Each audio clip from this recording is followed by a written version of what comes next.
I'm afraid I have some terrible news. What is it, honey? Dean looked over at me worriedly from the driver's seat. I paused dramatically. I have to pee. Now? You're joking, right? Yeah, I'm joking. Because I have to pee is such a great punchline. Dean half chuckled, half groaned. Remember the last road sign? The next town isn't for 60 miles. Then turn around.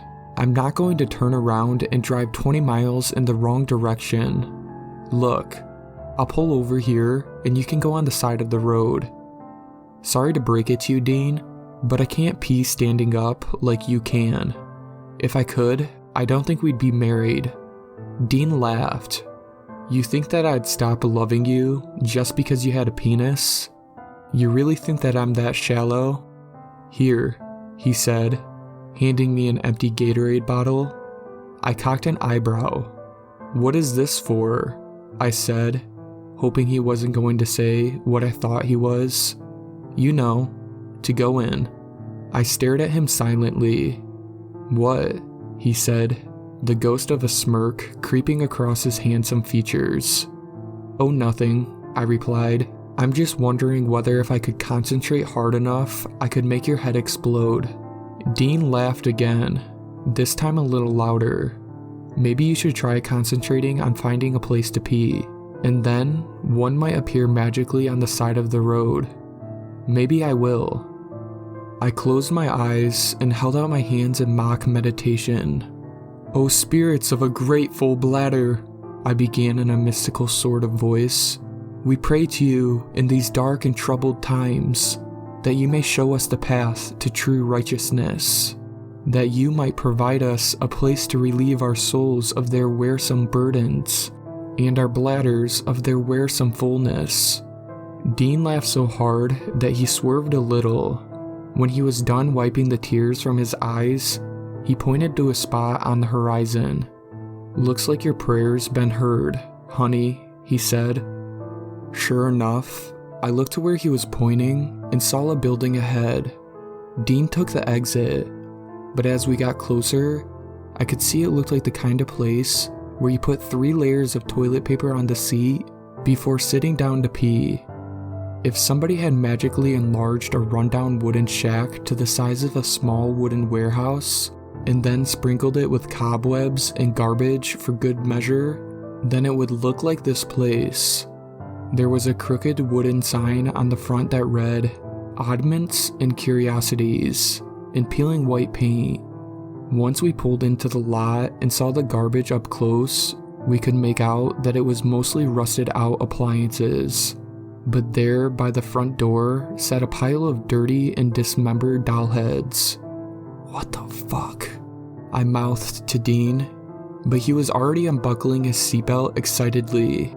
He loves places like this, says they keep the spirit of the road alive, which is his poetic way of saying that he has a morbid fascination for weird and creepy shit. We got out and went inside. If the outside of the place was dirty, the inside looked like somebody had set off a garbage bomb.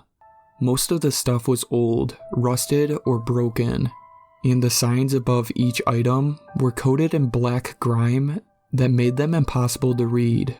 There were long wooden cans that were topped with little replicas of shrunken heads, keychains with bits of animal bone on them, and little glass orbs that looked a little bit too much like real eyeballs. All kinds of horrible looking stuff. Dean looked like a kid in a candy store, so I left him to wander the aisles while I found the bathroom. I had just finished up when I heard it. A terrible, visceral wail that sounded more animal than human. I yanked up my pants and ran outside to find Dean standing next to a large display of what looked like black shoeboxes, grinning like a big kid who just found a new toy. Honey, look, he said, pointing to the yellow plastic sign that hung over the display. I could barely make out the words through the grime. Scream in a box. Dean nodded. I'm gonna wrap it up and give it to my brother when we get there, he said, grinning. He's gonna hate it. Okay, I said, "but let's buy it quick and get out of here. This place gives me the creeps." Dean took one last wistful look at the items around him before agreeing. "Yeah, alright," he said somewhat sadly. We made our way up to the counter, but there was no one there. Not even when Dean called for someone. "Did you see a price tag?" he asked. I shook my head, so Dean shrugged, pulled out a $20 bill, and set it on the counter. "Alright, let's go," he said. When we got into the car, Dean handed me the box, and I was surprised to find it was no heavier than an ordinary shoebox. "How does this thing work then?" I asked. "Does it take batteries?" No clue. I held the box up to my ear and shook it lightly. I could hear something rattling inside. "What's inside?" I asked. "Nothing," he said, pulling out of the lot and getting us back onto the road. I shook the box a little harder and a chill went down my spine. It sounded like the box was crying. "There's something not right about this box, Dean." "What do you mean?"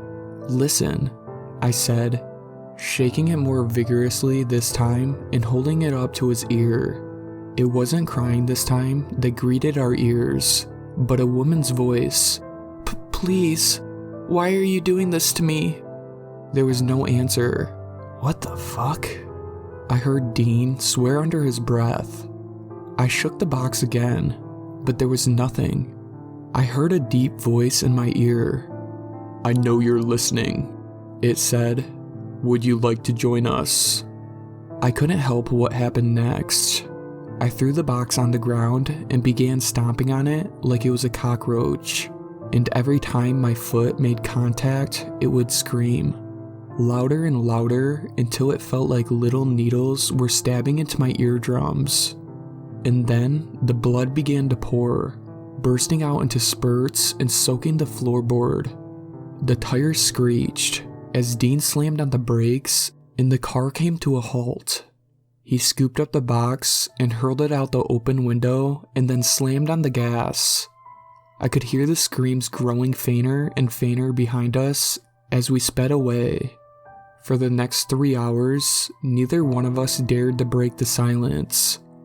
I took off my blood-soaked shoes and put them in our road trip garbage bag. When we had almost arrived, Dean got a call from his mother.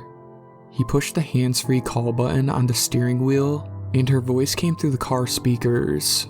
"Oh, Deanie, thank God you answered," she said worriedly. "Where are you two now?" "We're right outside the city limits." "Why, Mom? What's going on?" "Oh, it's terrible, Deanie. We just saw it on the news." "Saw what?" I could see Dean clenching his jaw, and I began to feel sick to my stomach. "They found that missing girl, Abby Johnstone, on the side of the road." "They did?" Dean's knuckles went white on the steering wheel, and blackness started creeping in at the edges of my vision. "Oh yes, it's horrible. So young, and to die like that, it's just too terrible to think about." "How did she die?" Dean's voice was beginning to shake, and I felt as if I was falling. "They said her body was covered in shoe prints and road rash." Dean's mom went on in a low voice. "They said it looked like someone had stomped all over her and threw her out of a moving car." I could hear tires screeching as if from far away, and darkness began to glide over my vision in a solid black line, like a lid sliding over a box.